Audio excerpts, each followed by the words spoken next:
और जो D y Z है, ये भी जैसे कि डी एक्स वाई है उसी तरीके से है।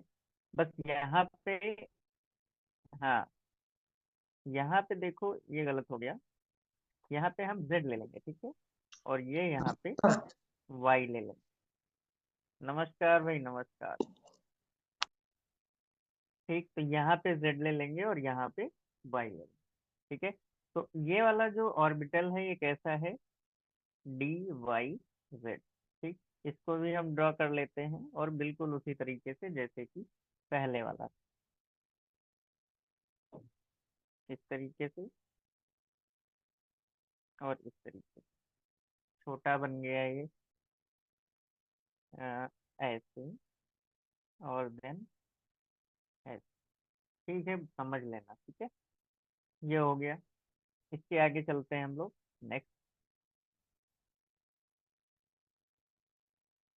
मतलब जो नाम है उसके अकॉर्डिंग एक्सिस हमें ड्रॉ करना है, ठीक है। ये क्या है, डी जेड एक्स है, तो इधर वाले को एक्स मान लो और इधर वाले को जेड मान लो। ठीक है, तो इसका नाम क्या होगा, डी जेड एक्स ऑर्बिटल। ठीक है, तो इसको हम ड्रॉ कर लेते हैं और इसको भी हम इसी तरीके से ड्रॉ करेंगे, क्योंकि डीजेनरेट है ना तो एक ही जैसे तो होंगे। ठीक है, तो ये हो गया। इसके बाद चलते हैं नेक्स्ट पे। तो जो चौथे टाइप का है ऑर्बिटल, वो क्या है, डी एक्स स्क्वायर और वाई स्क्वायर। ठीक है, डी एक्स स्क्वायर और वाई।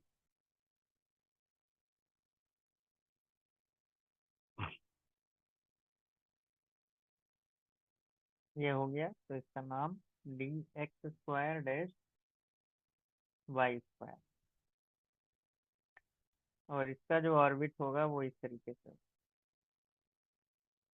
एक्सियल है ना, इस तरीके, एक्सिस पे। ठीक है, तो इसके जो ऑर्बिट है इस तरीके से होगा। इसके बाद चलते हैं नेक्स्ट।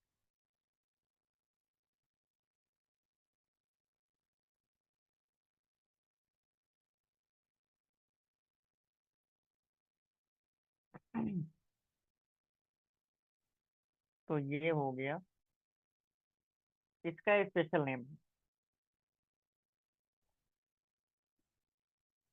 स्पेशल नेम क्या है, अभी मैं लिख रहा हूँ इस तरीके से। इसको हम लिखेंगे डी जेड स्क्वायर। ठीक है, इसका जो स्पेशल नेम है, ये जो है ये साइड में जो आ गई ना, इन्हें हम कहते हैं collar of high electron density. ठीक है, नोन एज डफ नेट। क्या कहते हैं, डफ नेट। ठीक है, और इसी को हम कहते हैं बेबी सूदर। बेबी सूदर, ऐसा क्यों कह रहे हैं, क्योंकि ऐसा लग रहा है कि एक बच्चा है ना, ये देखो ये एक बेबी है और इसके दोनों ओर क्या लगा दी गई, तकिया लगा दी गई, है ना, पिलो लगा दी गई। तो ऐसा लग रहा है कि बच्चा भाई सो रहा है ना। तो ये बेबी सूदर इसलिए नाम पड़ गया। ठीक है, और या फिर क्या कहेंगे, डफनेट।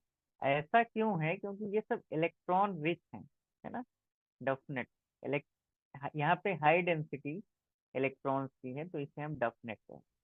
ठीक है, तो एग्जाम में डफनेट आ जाए तो डी जेड स्क्वायर को टिक करेंगे, बेबी सूदर आ जाए तो डी जेड स्क्वायर को टिक करेंगे।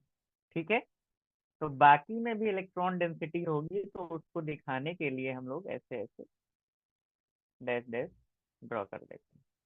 ठीक है, इन सभी में क्या है, ऑर्बिट के अंदर वही इलेक्ट्रॉन होंगे ना, कुछ खाली भी होते हैं, है ना, तो यहाँ पे इलेक्ट्रॉन आ सकते हैं, ये मान लो। ठीक है, इस तरीके से। तो ये कंप्लीट हो गया हम लोगों का क्रिस्टल फील्ड थ्योरी में आइडेंटिफिकेशन ऑफ डी ऑर्बिटल। ठीक है, अब चलते हैं नेक्स्ट पैरा पे। ठीक है, तो एक्चुअल सीएफटी क्या है अब हम समझेंगे, क्योंकि सीएफटी समझने से पहले हमें डी ऑर्बिटल्स को जानना जरूरी है। ठीक है, इसलिए मैंने पहले आपको डी ऑर्बिटल्स पढ़ा। ठीक है, तो चलते हैं अब हम लोग सीएफटी। देखो भाई, सीएफटी क्या है, कोई प्रॉब्लम पीछे पूछ लेते हैं भाई, बता दो। अगर कोई प्रॉब्लम हो, ना समझ में आ रहे हो ये ऑर्बिट, तो फिर हम अभी और बता देंगे। चलो, अकॉर्डिंग टू सीएफटी,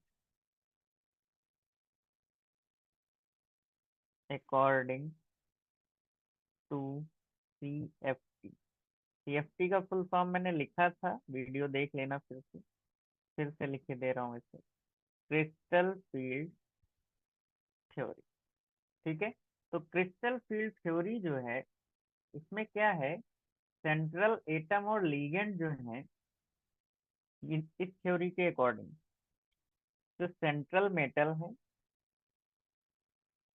एंड जो लीगेंड है ना, ये बिहेव कर रहे हैं,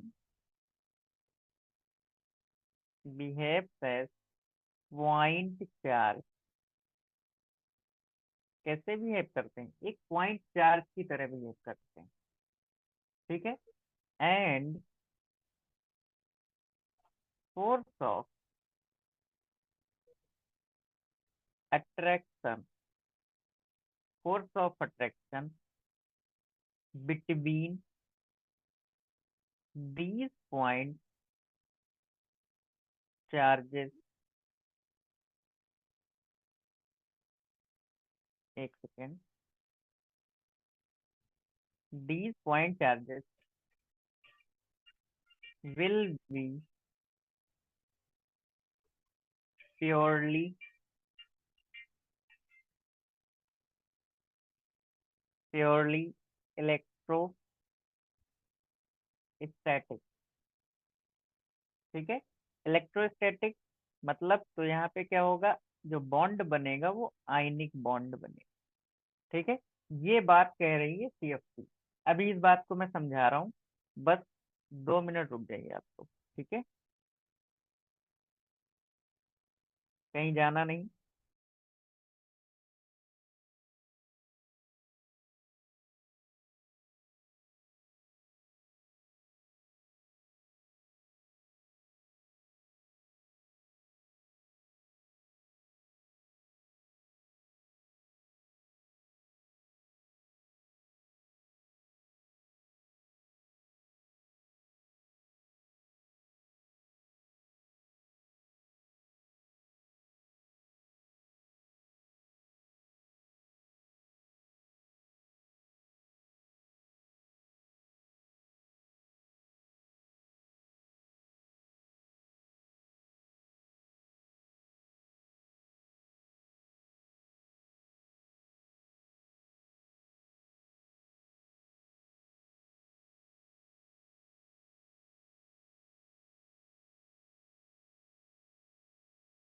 हेलो। जी तो सर। यहाँ पे जो लैंग्वेज लिखी गई है, इस बात को हम फिर से आपको समझा दे रहे हैं। इसमें क्या है, जो सेंट्रल मेटल है और जो लीगेंड है, इनको मान लिया गया है पॉइंट चार्ज की तरीके से। पॉइंट चार्ज का मतलब एक चार्ज प्लस का और एक चार्ज माइनस का। तो इन दोनों के बीच में जब भी कभी प्लस माइनस चार्ज अगल बगल होते हैं, मैंने शुरू में ऐसे ही बोलता हूँ मैं, है ना, तो उनके बीच में फोर्स ऑफ अट्रैक्शन लगता है, फोर्स ऑफ अट्रैक्शन लगता है। और फोर्स ऑफ अट्रैक्शन कौन सा होता है, इलेक्ट्रोस्टैटिक फोर्स ऑफ अट्रैक्शन, वही कूलॉम ला, है ना।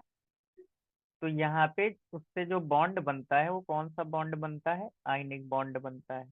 तो वो कंपाउंड कौन सा मान लिया जाता है, आयनिक कंपाउंड मान लिया जाता है। ये बात क्रिस्टल फील्ड थ्योरी में बताई। ठीक है, अब इसके आगे चलते हैं। This force of attraction, this force of attraction, small A रहेगा। ठीक है, this force of attraction exist between electron deficient और positive charge central metal and negative और इलेक्ट्रॉन रिच न्यूट्रल लिगेंड। ये बात यहाँ पे बोली गई, देखो यहाँ पे हमने जब शुरू में बताया था कि जो कोऑर्डिनेशन कंपाउंड होते हैं वो किसके बीच में बनते हैं, किसके, जो कोऑर्डिनेशन बॉन्ड होता है वो किसके किसके बीच में, electron deficient and electron rich. ठीक, तो ये बात यहाँ भी बोल दी गई कि इलेक्ट्रॉन रिच न्यूट्रल लिगेंड है। ठीक, और पॉजिटिव चार्ज जिसके ऊपर है उसके पास सीधी सी बात है कि उसके पास इलेक्ट्रॉन की कमी होगी। ठीक है, तो यहाँ पर आगे देखते हैं। In case of neutral ligand, in case of neutral ligand, the negative atom is directed towards the central metal। मतलब ये है, ये बोल रहे हैं कि जो न्यूट्रल लीगेंड है उसमें जो निगेटिव एटम लगे हुए हैं, है ना, जिनके ऊपर मोस्टली निगेटिव चार्ज आता है, ठीक, वो सेंट्रल मेटल की ओर थोड़ा सा झुके हुए हैं, directed towards the central atom. ठीक है, या सेंट्रल मेटल। क्लियर, तो ये बात बोली गई। ओके, अब नेक्स्ट पॉइंट क्या है सीएफटी में, ये भी जान लो, अभी लगे यहाँ। अगली बात है, इन डी ब्लॉक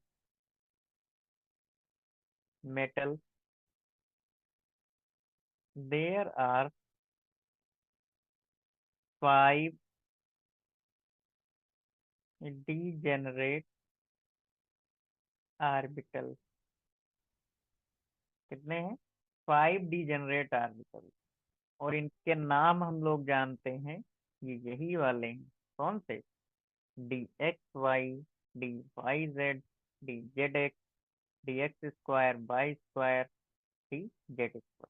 ठीक है, तो इसको हम डी ऑर्बिटल को इस तरीके से बनाएंगे, इस तरीके से, 5 हो गए, है ना। तो इसमें पहला वाला डी एक्स वाई, है ना, फिर डी वाई जेड, फिर डी जेड एक्स, फिर d x square y square, फिर डी जेड स्क्वायर। ठीक है, तो इसको मैं लिख देता हूँ थोड़ा, तुम लोग नहीं तो समझ नहीं पाओगे, है ना।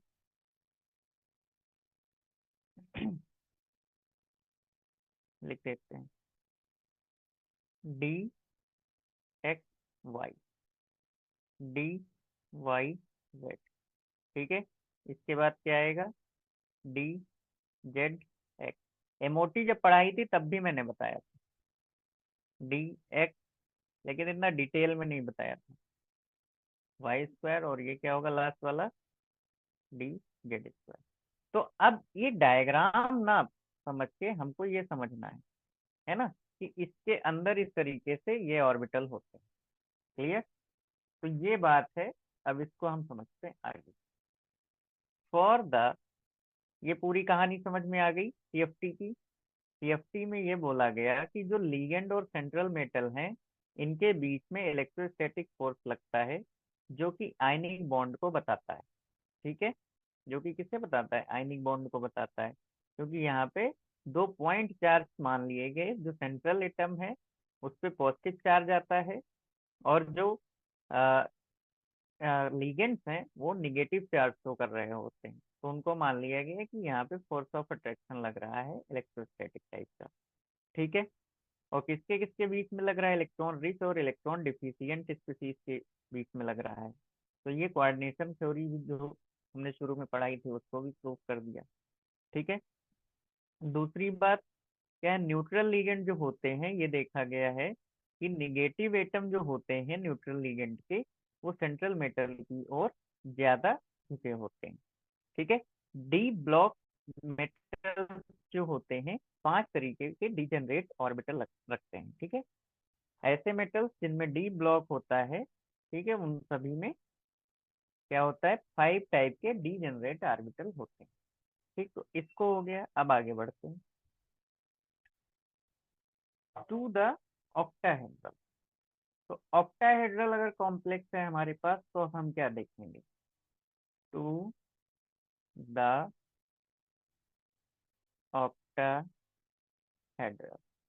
ठीक है। तो जो ऑक्टाहेड्रल कॉम्प्लेक्स है, तो इसमें हम क्या देखेंगे, when d block metal, when d block metal form complex, their degeneracy is disturb. होता क्या है, डीजेनरेसी इज डिस्टर्ब। देखो, ये जो हम बनाते हैं ना बॉक्सेस, ये डीजेनरेट ऑर्बिटल के होते हैं। ठीक है, 6 बन गए मेरे ख्याल से। तो ये क्या है, इसको मत मानो। ठीक, तो ये सारे डीजेनरेट, 1 2 3 4 5, ठीक, डीजेनरेट है। डीजेनरेट का मतलब ये है कि इनकी जो एनर्जी है वो कैसी है, सेम है। इन सभी के एनर्जी सेम। ठीक। तो डीजेनरेसी, जब भी कभी डी ब्लॉक एलिमेंट जो होते हैं, जब भी कभी ये कॉम्प्लेक्स बनाएंगे, ठीक, जैसे ही कॉम्प्लेक्स बनाएंगे वैसे ही इनकी डिजेनरेसी डिस्टर्ब हो जाएगी। मतलब जो सेम एनर्जी के थे वो अब हो जाएंगे डिफरेंट एनर्जी के। कैसे हो जाएंगे, अभी डिफरेंट एनर्जी के हो जाएंगे। और जो ये डिफरेंट एनर्जी हो रही है ना, इसी को हम कहते हैं स्प्लिटिंग। क्या कहते हैं, splitting, splitting of D orbital. ठीक। तो क्रिस्टल फील्ड थ्योरी जो होती है वो कहती है कि डी ऑर्बिटल टूट जाता है। ठीक। क्यों, क्योंकि डीजेनरेसी डिस्टर्ब हो जाती है जब कॉम्प्लेक्स बनता है तब डी ऑर्बिटल का। ठीक। तो यहाँ पे जैसे ही डी ब्लॉक एलिमेंट कोई कॉम्प्लेक्स बनाना चाहते हैं, तो उस टाइम पे क्या होता है, डी ब्लॉक की, सॉरी, डी ऑर्बिटल की डीजेनरेसी डिस्टर्ब हो जाती है। ठीक। तो उससे क्या होता है, जो डी ऑर्बिटल है ये ब्रेक कर जाता है, ये 2 पार्ट में टूटता है। कौन कौन से, पहला पार्ट है T2G। क्या बनेगा, T2G। और जो दूसरा पार्ट है वो क्या बनेगा, EG का बनेगा। ठीक है। तो ये कैसे बनता है ना, इन सभी बातों को हम लोग अभी देखते हैं। कितनी बात समझ में आई जो मैं समझाना चाह रहा हूँ, कोई प्रॉब्लम?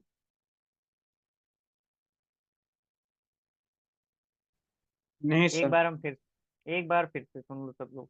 ठीक है, क्योंकि इसी से आगे कॉन्सेप्ट क्लियर होगा। ठीक है। जो डी ब्लॉक एलिमेंट होते हैं, वो जब भी कभी कोऑर्डिनेशन कंपाउंड बनाना चाहते हैं, तो उनकी जो डी ब्लॉक की डीजेनरेसी है वो डिस्टर्ब हो जाती है। डीजेनरेसी का मतलब होता है सबकी एनर्जी सेम। ठीक। लेकिन जब भी कभी डीजेनरेसी डिस्टर्ब होगी तो एनर्जी डिफरेंट हो जाएगी। एनर्जी जब डिफरेंट होगी तो इनकी स्प्लिटिंग हो जाती है डी ऑर्बिटल्स की। और इससे 2 टाइप के ऑर्बिटल बनते हैं, एक बनता है T2G और दूसरा बनता है EG। क्लियर? तो T2G और EG याद करते रहना है ना, बोलते रहना, याद हो जाएगा। क्लियर? नेक्स्ट चलते हैं। नेक्स्ट हेडिंग है हमारी,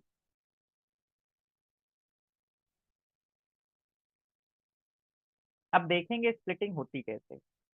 CFT, स्प्लिटिंग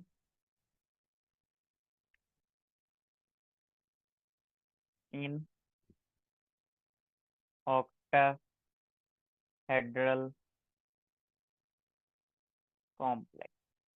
ठीक है। तो ऑक्टाहेड्रल कॉम्प्लेक्स में क्या होगी, स्प्लिटिंग होगी। ठीक है। डी ऑर्बिटल की मतलब स्प्लिटिंग होने वाली। चलो देख लेते हैं।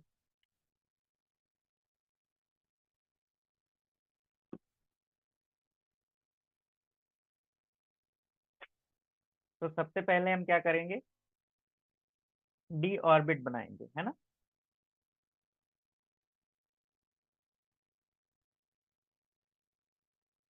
ये है डी ऑर्बिटल।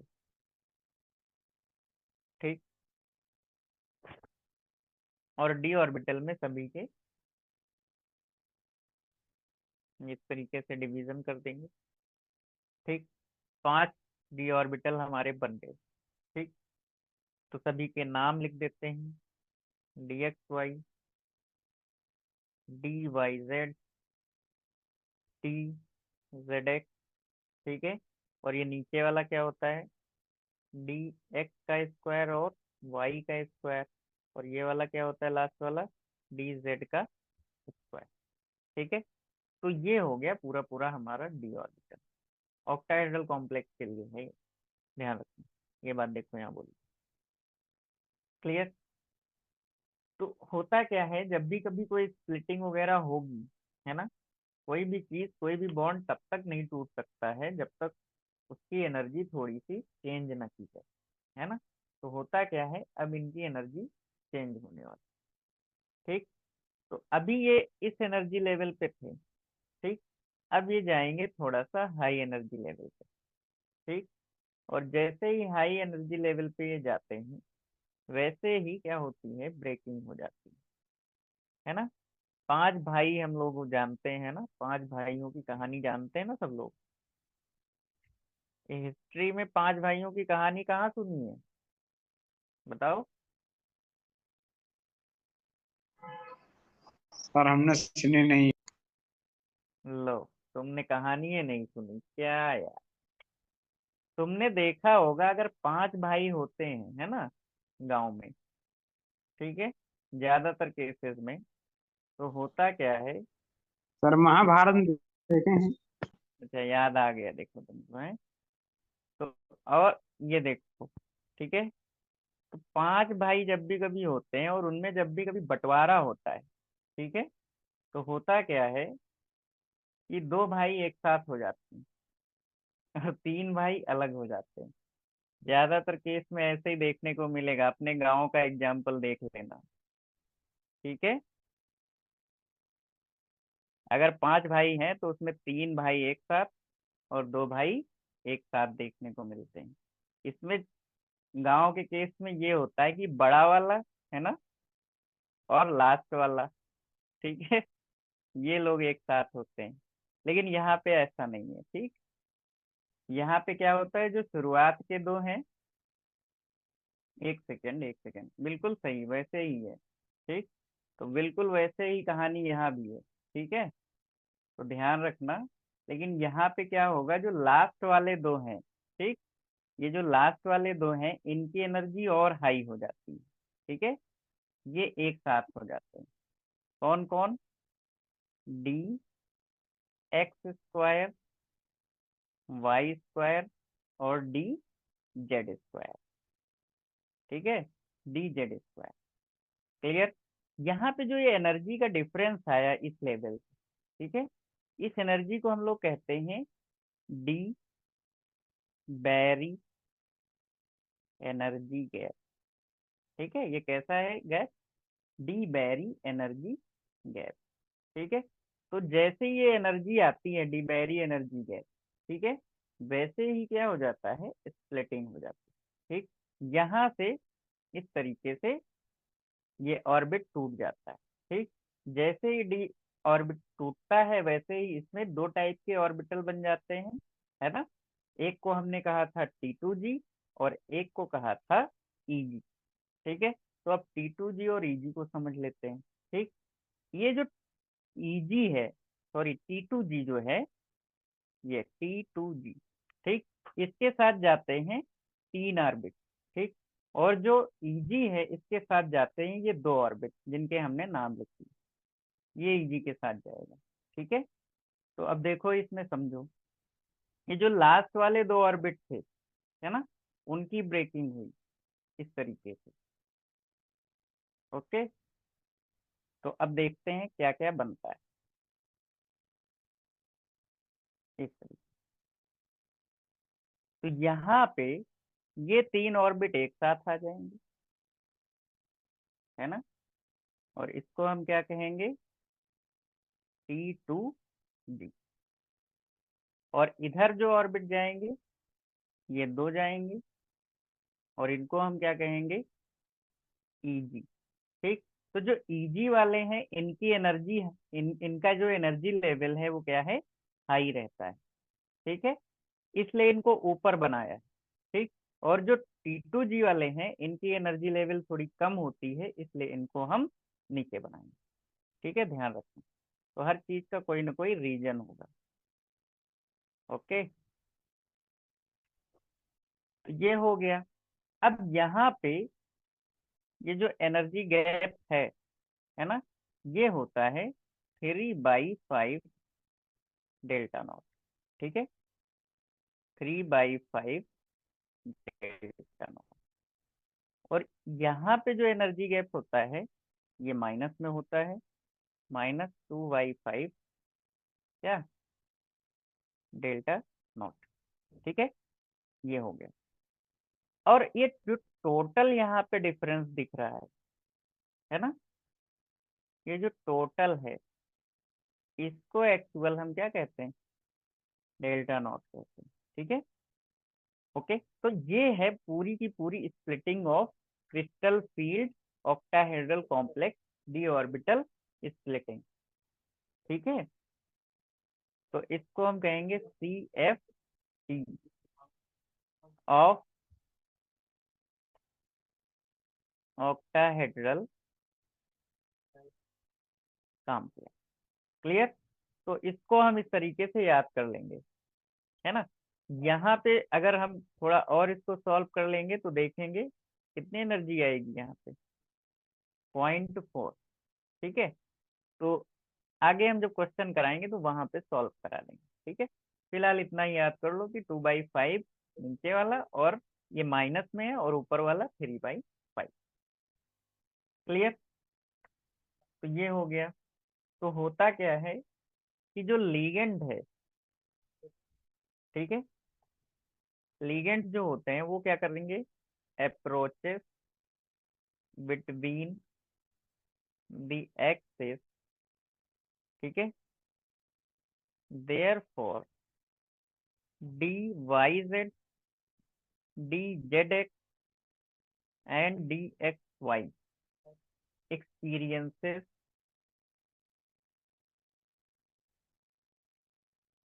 maximum repulsion। ठीक है, होता क्या है कि जो लिगेंड होते हैं वो एक्सिस पे ज्यादा जाते हैं। ठीक है, तो DYZ, DZX, DXY, इन पे क्या होता है, बहुत ज्यादा रिपल्सन। ठीक, इस रिपल्सन की वजह से क्या होता है, एनर्जी डिफरेंस होता है। ठीक, और एनर्जी डिफरेंस जैसे ही होता है वैसे ही ब्रेकिंग हो जाती है। क्लियर, तो ये यहाँ पे पांडव लोग भाई देखो कभी अलग नहीं होते थे, लेकिन यहाँ पे ये कलयुग के पांडव हैं तो अलग हो जाते हैं। ठीक है, समझ में आया। जी सर जी। हाँ, तो वो भाई देखो द्वापर में थे, है ना, तो वहां पे सब जुड़े रहते थे। अब तो बड़ी खतरनाक कहानी है ना। और ऑफलाइन में जी हम सर। एल्कोहल पढ़ा रहे हैं, है ना। एल्कोहल सबसे ज्यादा बड़ा कारण है स्प्लिटिंग का, क्यों, सर सोसाइटी में। हाँ बोलो, कुछ कहना है। नहीं सर, कुछ नहीं कहना है। अच्छा ठीक है भाई, मन की बात मन में नहीं रखनी चाहिए, है ना। सर ऐसी कोई मन की बात है नहीं सर। हाँ, ये देखो होता किस लिए है, ऐसा केस जो बन के आता है बेटा वो ऑक्टाहेड्रल कॉम्प्लेक्स के लिए होता है। ठीक है, क्योंकि ये पल दोबारा नहीं मिलेगा, है ना। चलिए आगे बढ़ते हैं, अगली हेडिंग है crystal field splitting of tetrahedral complex. Crystal field splitting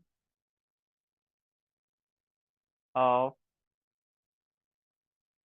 tetrahedral complex। ठीक है, तो टेट्राहेड्रल कॉम्प्लेक्स की जो क्रिस्टल फील्ड स्प्लिटिंग है वो कैसे होगी वो भी देख लेते हैं। बिल्कुल उसी तरीके से होगी जैसे कि पीछे हुई, है ना। फिर से बनाते हैं हम डी ऑर्बिटल।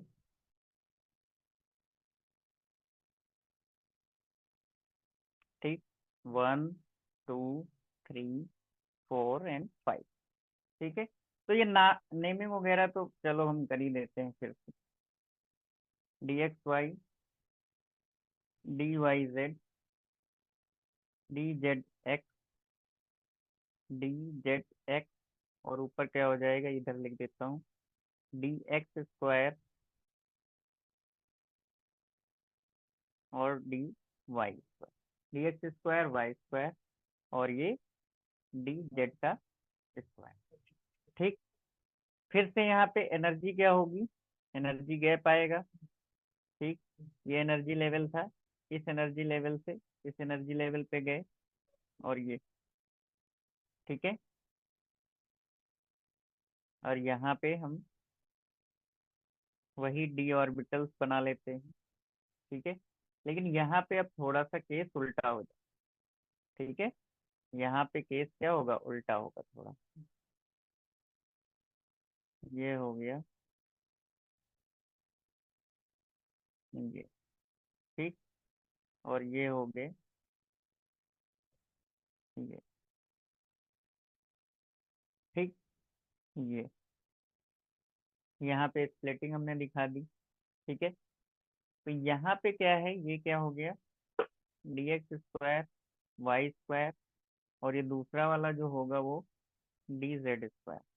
ठीक, बाकी ये जो तीन है ना, उनके नाम हमें पता है, एक्स वाई, वाई जेड और जेड एक्स। ठीक है, ये जो है ये अब जाएंगे कहाँ पे, और ये देखो, तो यहाँ से स्प्लिटिंग होती है ये, यहाँ से ये जो तीन है अब, ठीक है, इनकी एनर्जी हाई हो जाती है। जो टेट्राहेड्रल कॉम्प्लेक्स होता है ये अब जाते हैं, है T2G ही, है ना, हमने कहा था नाम नहीं बदलेगा। ठीक, अब T2G की एनर्जी हाई हो गई, तो यहाँ पे ये चले गए d x y, d y z और डी जेड एक्स। ठीक, अब ये तीन ऊपर चले गए और इनकी एनर्जी यहाँ पे हाई है। ठीक, ऐसे ही इधर नीचे बना देते हैं इन दोनों को, और ये क्या है, d x square y square d z square. ठीक, और ये किस में आए, इजी में। ठीक, अब यहाँ पे एनर्जी गैप होगा ये वाला। ठीक, और यहाँ पे जो एनर्जी गैप है वो 3/5 डेल्टा नॉट, है ना, या फिर डी टी इसको कह देते हैं थोड़ा अलग दिखाने के लिए। ठीक है, ये, और ये हो जाएगा -3/5, वो प्लस में यहाँ पे 2 कर लो ऊपर, 2/5, और नीचे 3/5 डेल्टा टी। ठीक है, ये हो गया क्लियर, और ये जो टोटल है ये क्या है, डेल्टा टी। ठीक है, सी एफ टी इन क्रिस्टल फील्ड स्प्लिटिंग एक तरीके से, यहाँ पे लिख लेंगे सी एफ एस सी। ठीक है, C F S, tetra in tetrahedral complex. ठीक, तो जब भी कभी टेट्राहेड्रल के लिए पूछेगा तो आप लोग क्या करना, T2G में ये तीन ऑर्बिट डालना। ठीक है, और जब भी कभी ऑक्टाहेड्रल के लिए पूछेगा तो दो ऑर्बिट डालना। क्लियर, समझ में आ गई बात इतनी, आगे बढ़े, कोई दिक्कत। No sir. ओके, तो ये पूरी क्रिस्टल फील्ड थ्योरी है, तो क्रिस्टल फील्ड थ्योरी जो है इसने एक्सप्लेन कर दिया सब कुछ, पूरी केमिस्ट्री को, है ना, कॉम्प्लेक्स। चलिए, अब डालिए note.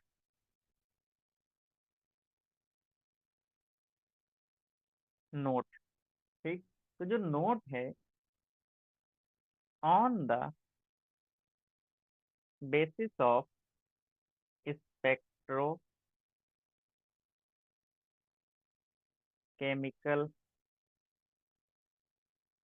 Series. On the basis of spectrochemical series, जो लीगेंड्स होते हैं बेटा, हम शुरू से बोल रहे थे ना, strong field ligand, weak field ligand. तो जो लीगेंड होते हैं, ये टू टाइप के होते हैं। कितने तरीके के? दो तरीके। जो पहला टाइप है, उसे हम क्या कहते हैं? Weak field ligand. ठीक है, इसको हम क्या कहेंगे? Weak field ligand. ठीक। तो जो वीक फील्ड लीगेंड है, इनकी जो स्पिन होती है, वो बहुत ही ज्यादा होती है, हाई स्पिन। ठीक है, हाई स्पिन लिगेंड। ध्यान रखना, वीक वाले की जो स्पिन है वो हाई होती है। ये बहुत इंपॉर्टेंट बात। क्लियर? इनके एग्जाम्पल याद कर लो। एग्जाम्पल भाई कौन कौन से हैं? एग्जाम्पल में वीक वालों के आएंगे, ब्रोमाइड, क्लोराइड, हाइड्रोक्साइड। ठीक है, C2O4-2 और पानी। ठीक है, C2O4-2 कौन है? कोई किसी को याद है? बताए। ऑक्सलेट, है ना? ऑक्सलेट। चलिए आगे बढ़ते हैं। Next, second. सेकंड क्या है? Strong field ligand. ठीक। और जो स्ट्रॉन्ग फील्ड लीगेंड होते हैं, इनको क्या कहोगे भाई? वो हाई वाले थे, तो ये हो जाएंगे लो स्पिन लीगेंड। क्या हो जाएंगे? लो स्पिन लीगेंड। तो इनके जो एग्जाम्पल हैं वो देखिए, क्या क्या है इनके एग्जाम्पल? अमोनिया, है ना? CO, CN, EN, है ना? Pyridine, etcetera. ठीक है, तो ये हो गए स्ट्रॉन्ग फील्ड लिगेंड। क्लियर? तो शुरुआत के जो तीन होते हैं, ये ज्यादा इंपॉर्टेंट होते हैं। अभी हम पूरी स्पेक्ट्रोकेमिकल सीरीज बना देंगे। ठीक है, उसको हमें याद कर लेना होगा। क्लियर? तो यहाँ तक की बात समझ में आई? Low spin high spin. अगर लो स्पिन हाई स्पिन की बात नहीं समझ में आ रही है तो बताओ, मैं फिर से बताता हूँ। हम्म।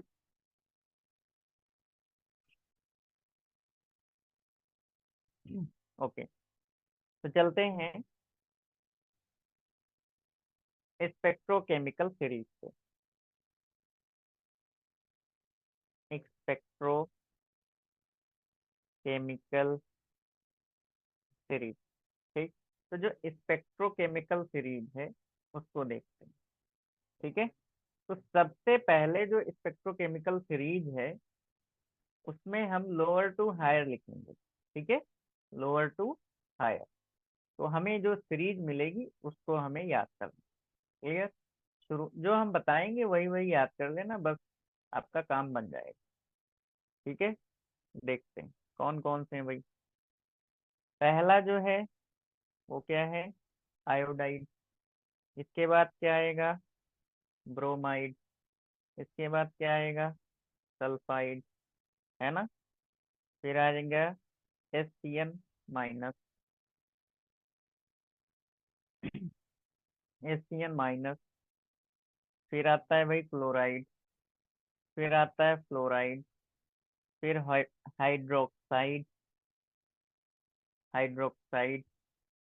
फिर आता है C2O4-2, है ना? ऑक्सलेट। फिर आएगा ऑक्सीजन। उसके बाद आएगा वाटर, ऑक्सीजन, ऑक्सीजन, वाटर। फिर आएगा NCS-। ठीक है, NCS-। एम्बीडेंटेट पॉलीडेंटेट क्या है ना? याद कर लेना है। इसके बाद आएगा बेटा अमोनिया। इसके बाद आएगा ईएन, इथिलीन डाइएमीन, सब मैंने पढ़ाया अच्छे से, डिटेल में पढ़ा है ना। अमोनिया से पहले एक लोग और हैं, उनको भी लिखना जरूरी है, और बहुत ज्यादा जरूरी है। कौन? ईडीटीए, है ना, ईडीटीए।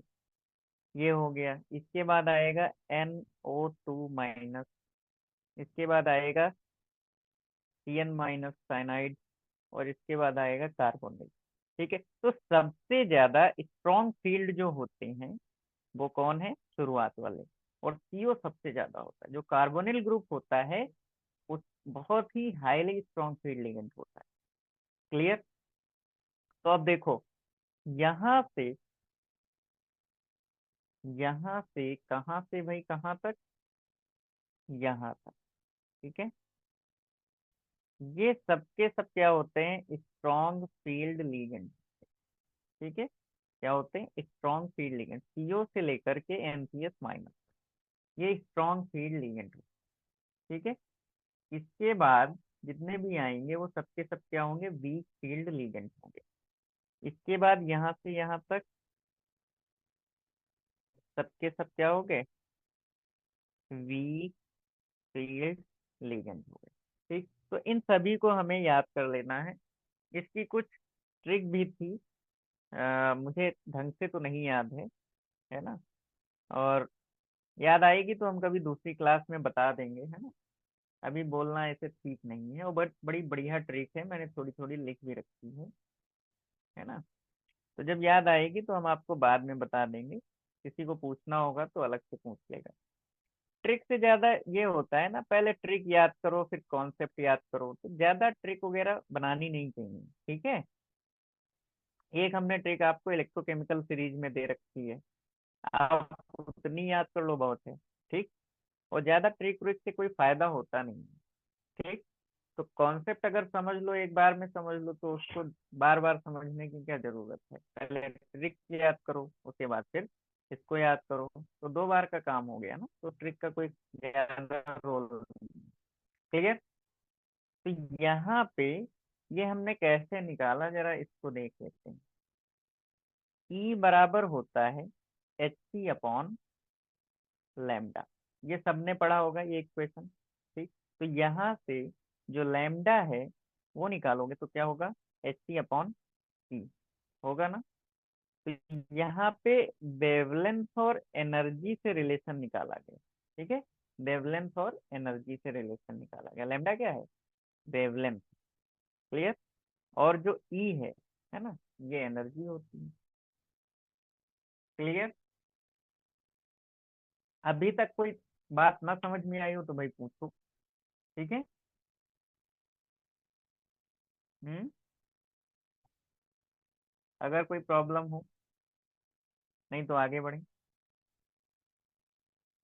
नो सर, कोई प्रॉब्लम नहीं है। हम्म, ओके, ओके, तो आगे बढ़ते हैं भाई। तो ऐसे लीगेंड है ना,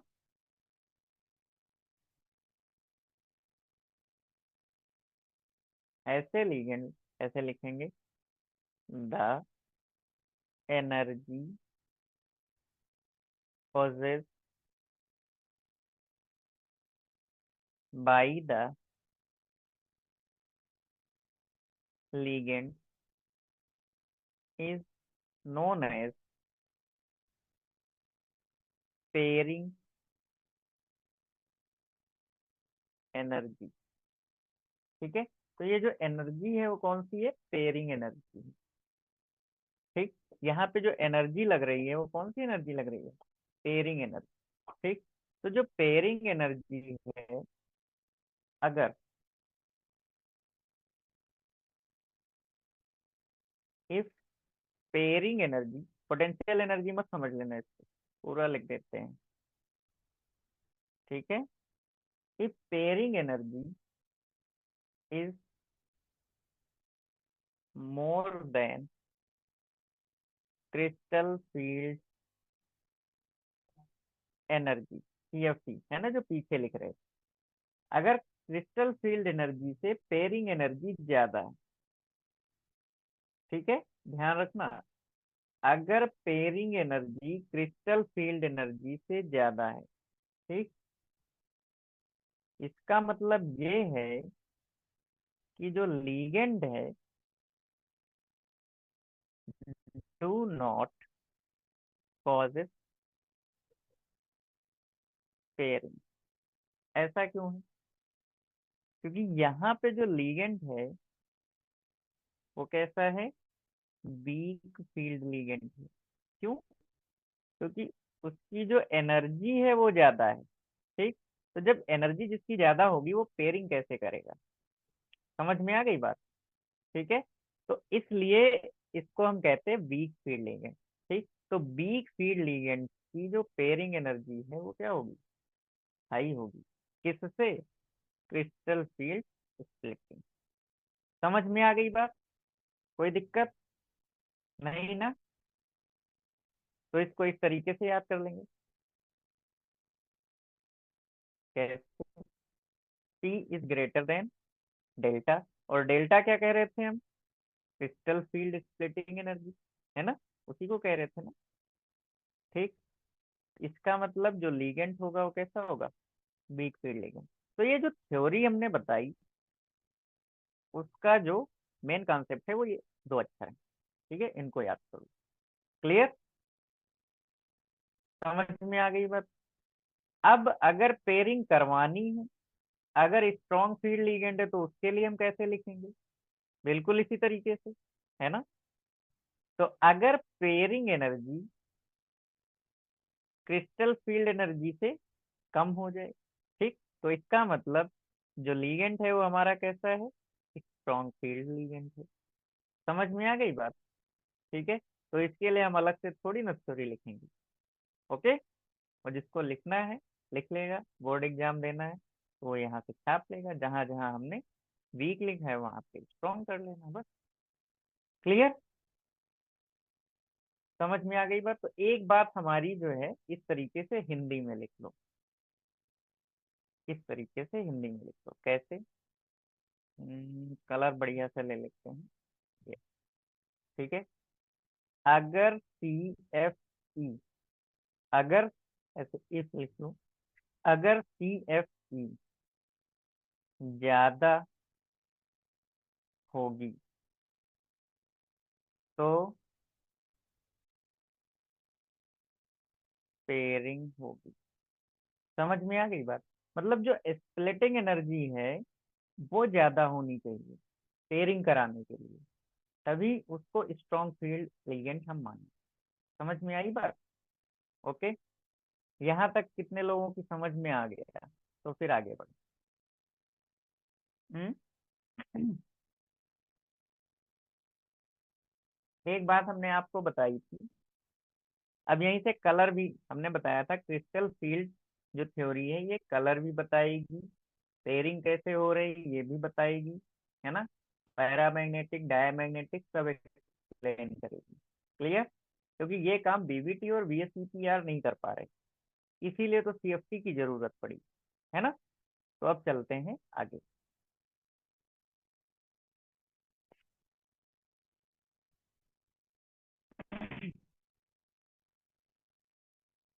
देखो, अगर द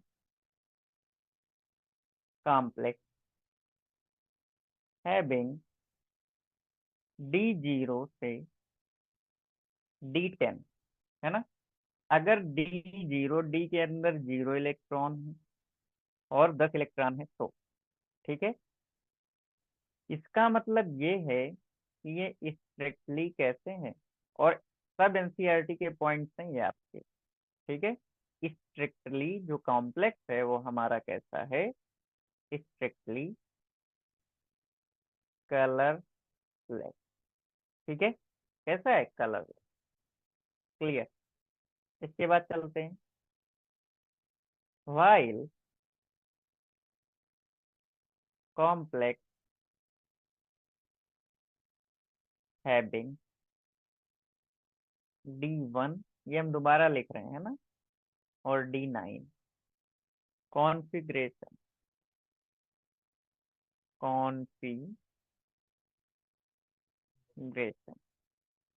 ठीक, अगर ऐसा कॉन्फ़िगरेशन आता है तो इसका मतलब जो कॉम्प्लेक्स है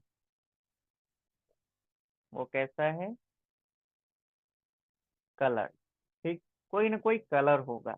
ऐसा क्यों हो रहा है, क्योंकि यहाँ पे बेटा देखने को मिलेगा D D transition of electron. ठीक है, क्या होता है, D D transition of electron. अब देखो कलरलेस क्यों हो गया, डी के अंदर इलेक्ट्रॉन ही नहीं, तो ट्रांजिशन किसका होगा, है ना। अभी ट्रांजिशन समझ में आएगा कि ट्रांजिशन क्या है। ठीक, अभी सुन लो बस। ठीक, इसी तरीके से अगर 10 इलेक्ट्रॉन है, मतलब सभी में दो दो इलेक्ट्रॉन है ना। और जब दो दो इलेक्ट्रॉन है तो कोई ऑर्बिट जरा सा भी खाली ही नहीं है, तो ट्रांजिशन कैसे होगा। क्लियर। तो इस तरीके से यहाँ पे कोई भी कलर नहीं मिलता है। ठीक, कलर कैसे आता है, जब इलेक्ट्रॉन्स के ऊपर लाइट पड़ती है।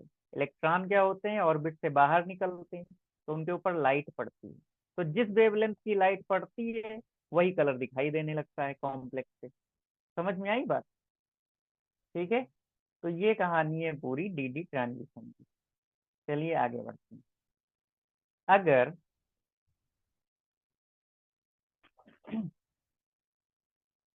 if d orbital having unpaired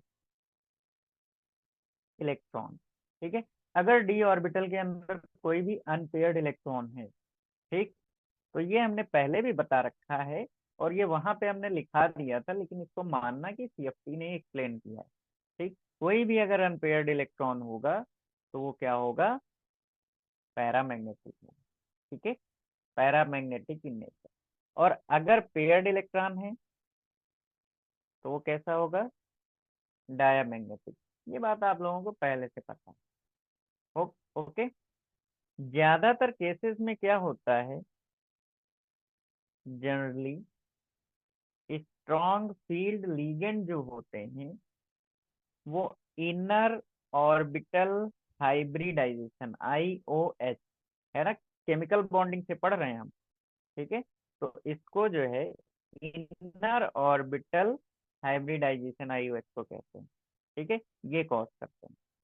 लेकिन जो वीक फील्ड लिगेंड होते हैं, है ना, ये क्या करते हैं, आउटर ऑर्बिटल हाइब्रिडाइजेशन। ठीक है, आउटर ऑर्बिटल हाइब्रिडाइजेशन, जो बाहर के ऑर्बिट होते हैं उन्हीं में हाइब्रिडाइजेशन करते हैं, मतलब उन्हीं में अपने लिगेंड को जोड़ते हैं। ठीक है, लेकिन स्ट्रॉन्ग फील्ड लिगेंड जो होते हैं ये क्या करा देता है बेटा, पेयरिंग, है ना।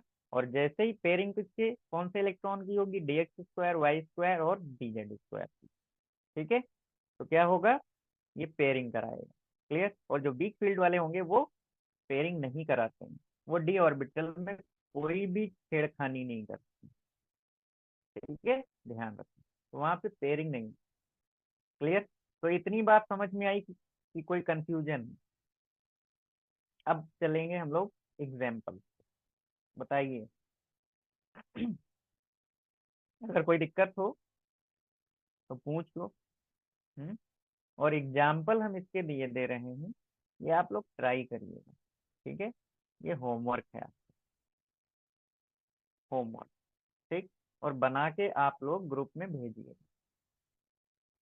निखिल सीएन का होल 4।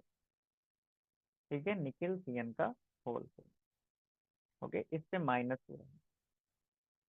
ठीक, तो इसमें आप लोगों को क्या करना है, इलेक्ट्रॉन की फिलिंग करनी है। किसमें, T2G में और EG में। बस एक छोटा सा क्वेश्चन है, आप लोग करके बताइए। ठीक है, साथ में अच्छा चलो और जोड़ लेते हैं, कलर बताना है। हम्म, कलर देगा कि नहीं देगा, बस इतना बता।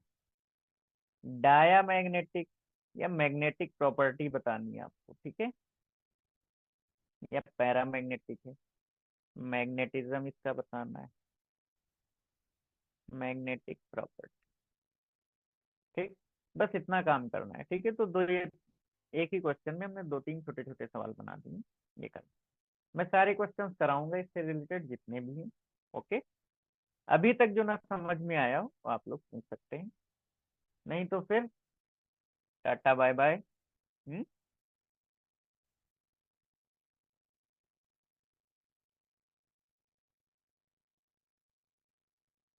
कुछ पूछना है भाई? No sir. ओके, समीमा, कोई प्रॉब्लम?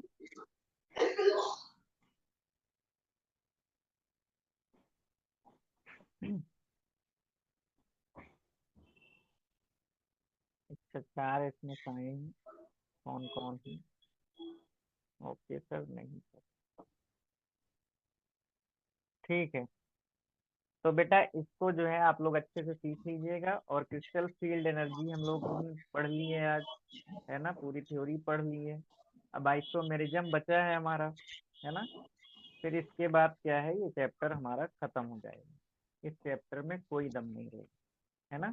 सारे वीडियो लेक्चर देख लीजिएगा और आराम से इस चैप्टर के सारे क्वेश्चन आप लोग लगा सकते हैं, चाहे जिस किताब के हों, चाहे नीट का हो, चाहे जेई का हो, और चाहे नर्सिंग का हो, या दुनिया का कोई भी एग्जाम, सब लगाओ। ठीक है, चलो भाई, टाटा बाय बाय।